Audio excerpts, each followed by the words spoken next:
Good morning বন্ধুরা, সবাই কেমন আছো? আশা করি সবাই ভালো আছো।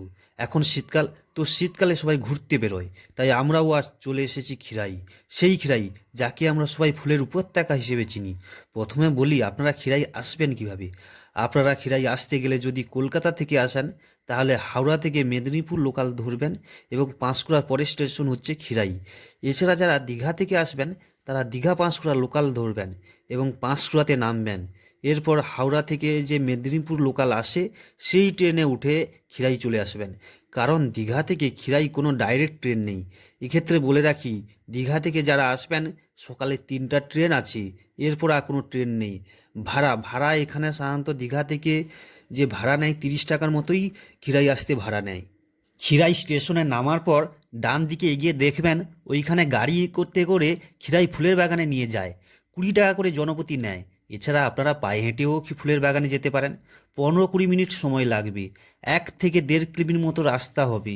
ফুলের বাগানে আপনারা পৌঁছে দেখবেন ওখানে মেলার মতো অনেক দোকান বসেছে। আপনারা ওখানে দুপুরের খাবার থেকে সব কিছু পেয়ে যাবেন। আপনাদের যা যা ইচ্ছা তা খেতে পারেন। এবছর একটু দেরিতে ফুল ফুটেছে, কারণ আপনারা সবাই জানেন এবছর বন্যা হয়েছিল পাঁশকুড়াতে, তাই ফুলের মেলা একটু দেরিতেই হয়েছে।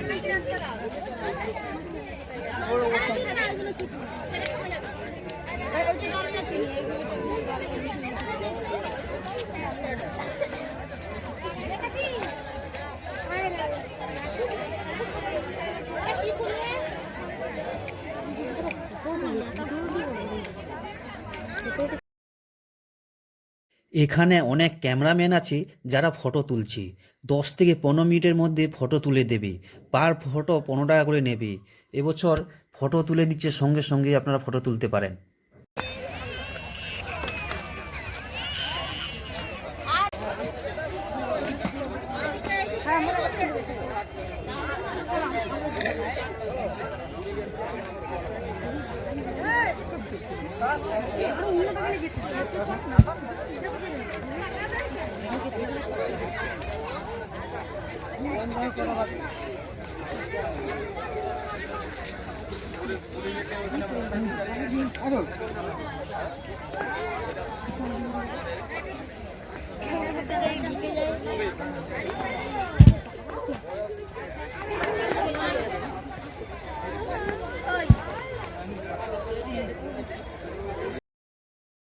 এবার বলি, ফুলের বাগান দেখার পর বাড়ি ফিরবেন কিভাবে। ওখানে যেভাবে খিরাই স্টেশন থেকে ফুলের বাগানে এসেছিলেন, ঠিক তেমনি আবার খিরাই স্টেশনে পৌঁছাবেন। যদি কলকাতা যেতে চান তাহলে মেদিনীপুর হাওড়া লোকাল ধরবেন। আর যদি দীঘা যেতে চান তাহলে পাঁশকুড়া এসে ট্রেন চেঞ্জ করতে হবে, কারণ দীঘা কোনো ডাইরেক্ট ট্রেন নেই। পাঁশকুড়া এসে 1 নম্বর প্ল্যাটফর্মে দাঁড়াবেন। সন্ধ্যাবেলা 2টো ট্রেন আছে, যে কোনো একটাতে যেতে পারেন। টিকিট আপনারা খিরাইতে কাটবেন, দীঘা পর্যন্ত। পাঁশকুড়াতে কাটতে হবে না।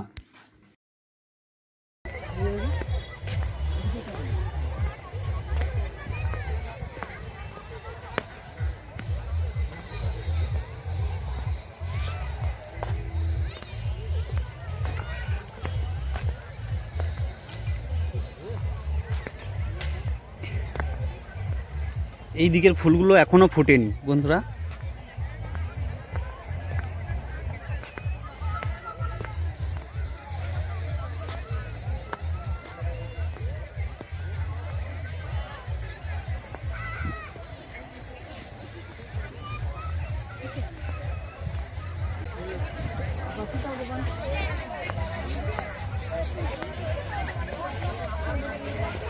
ওই দিদি